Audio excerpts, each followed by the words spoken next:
नमस्कार, आप देख रहे हैं भोला भाई लाइव और मैं हूं आलोक तिवारी।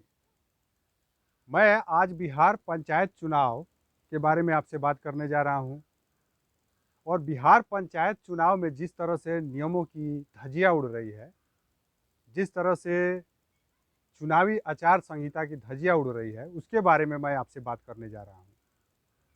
नियम भी ऐसे बनाए गए हैं, इस तरह के नियम है जिसे पालन करता शायद ही कोई दिख रहा है।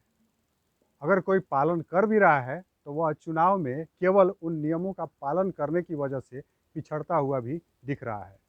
लेकिन जो भी शिक्षित होगा, जो ईमानदार होगा, वह चुनावी आचार संहिता के नियमों का उल्लंघन नहीं करेगा, बिल्कुल उसका पालन करेगा।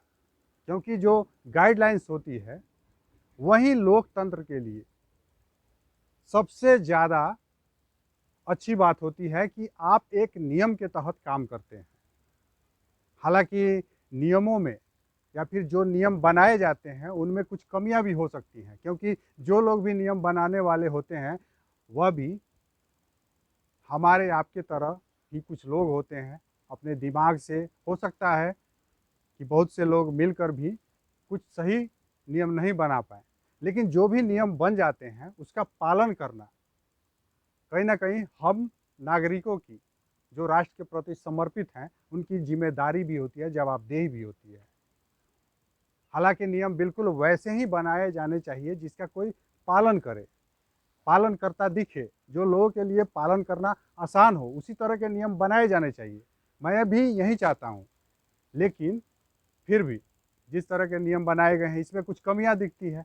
जैसे एक वार्ड के लिए हम देखते हैं कि एक वार्ड को मैक्सिमम 20,000 खर्च करना है, 20,000 से ज़्यादा खर्च नहीं करना है एक वार्ड को।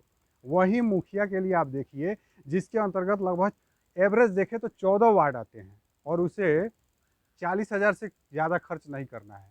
अब ये कैसे संभव है? जब एक वार्ड 20,000 रुपया खर्च करेगा तो एक मुखिया जिसके अंतर्गत लगभग 14 वार्ड आते हैं, वह 40,000 रुपया खर्च करके कैसे पार कर सकता है? चुनाव में इस तरह के जो भी नियम हैं, मैं इन सब चीज़ों की जो भी खामियां हैं उसके बारे में गहराई से आपसे बात नहीं करने जा रहा हूं। मैं विशेषकर ये जो भी नियम बनाए गए हैं, जो चुनावी आचार संहिता है, उसका पालन करते लोगों के बारे में बात करने जा रहा हूं। जो प्रत्याशी हैं उसका पालन कर रहे हैं या नहीं कर रहे हैं, अगर नहीं कर रहे हैं तो उसका लोकतंत्र के ऊपर कितना असर पड़ेगा, इसके बारे में मैं आपसे बात करने जा रहा हूं। क्योंकि हम इस तरह से देख रहे हैं कि हमारे देश में एक ऐसी मानसिकता बनती जा रही है कि हमें ऐसा लगता है कि जो भी नियम बनाए जाते हैं हम उसका पालन कैसे कर सकते हैं, कैसे संभव है यह?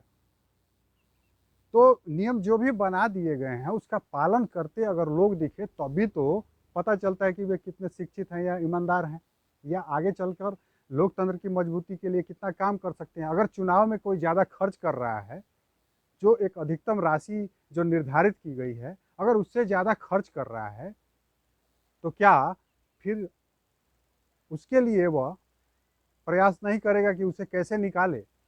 और निकालने के लिए प्रयास करेगा तो क्या वह ईमानदार ही रहेगा? क्या वह शिक्षित ही कहलाएगा? नहीं ना। तो इसलिए मैं इस रिपोर्टिंग के द्वारा जो तथ्य हैं और चुनाव में जिस तरह के जो बातें देखने को मिल रही हैं उसके तरफ इशारा करते हुए मैं ये रिपोर्टिंग कर रहा हूँ कि जो भी प्रत्याशी जो चुनावी आचार संहिता का उल्लंघन करता आपको दिखे, यानी एक वार्ड है, पंच है, अगर 20,000 से ज़्यादा खर्च करता दिखता है तो आप उसे बिल्कुल वोट मत करें। क्योंकि वह अपने आप को चाहे लाख शिक्षित और ईमानदार कहे, वह है नहीं। और मुखिया प्रत्याशी अगर उसके लिए निर्धारित कर दी गई है कि 40,000 से ज़्यादा नहीं खर्च करना है, तो अगर उससे ज़्यादा खर्च करता दिखता है तो आप उसे बिल्कुल वोट न करें, क्योंकि वह कभी भी शिक्षित और ईमानदार नहीं कहला सकता है। क्योंकि शिक्षित और ईमानदार होगा तो उससे ज़्यादा खर्च करेगा ही नहीं। अगर कर रहा है तो फिर इसमें कहीं ना कहीं गड़बड़ झाला है। आगे चलकर इसका खामियाजा आप सबको भुगतना होगा, आपके पंचायत को भुगतना होगा, पूरे पंचायत को भुगतना होगा। तो इसलिए आप जो भी निर्णय लें, निर्णय सोच समझ कर लें। और यह समय है लोकतंत्र का जो एक पर्व होता है, वह पर्व होता है ये चुनाव। और चुनाव के समय हमें बिल्कुल साफ-सुथरे मन से और साफ-सुथरे प्रत्याशी को वोट देना चाहिए। आप देखते रहिए